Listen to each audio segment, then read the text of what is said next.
A few years ago, urban heating was a topic of reflection on the future. Today, we are witnessing more and more frequent and longer-lasting heat waves in cities around the world. In Paris, for instance, we might be experiencing 20 days of heat waves per year in 2030. This issue has become mandatory for local decision makers and urban designers who are exploring new urban planning models in order to ensure that cities remain inhabitable in tomorrow's climate. This publication is the product of a partnership between AFD, Agence française de développement, and ADEME, the French Agency for Ecological Transition. The work undertaken jointly is to gather compelling feedback on what and how some cities around the world can experiment when it comes to urban planning, in order to improve their resilience to the effects of extreme heat.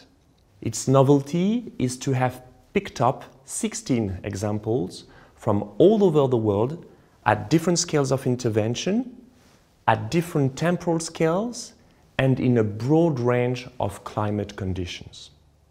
This latter point is critical because solutions cannot be ready-made. They must be inherently localized. Some urban projects funded by AFD in overseas French territories or internationally are quite inspiring, as they showcase the innovations and experiments currently underway.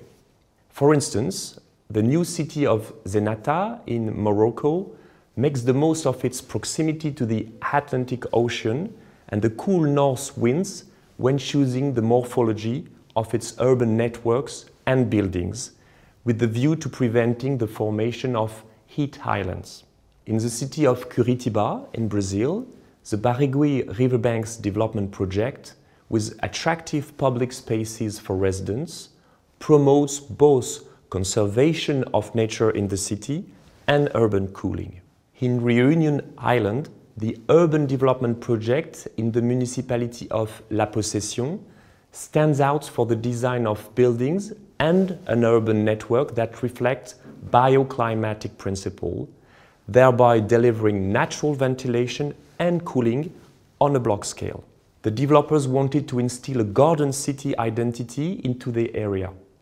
As such, the greenery also provides cooling through shading and evapotranspiration. These 3 success stories, and many more, are featured in the compendium. Indeed, they cast the spotlight on a topical issue that takes center stage in the COP26 agenda, namely access to urban financing, particularly in developing countries, thereby enabling local governments to undertake appropriate measures to adapt to global warming.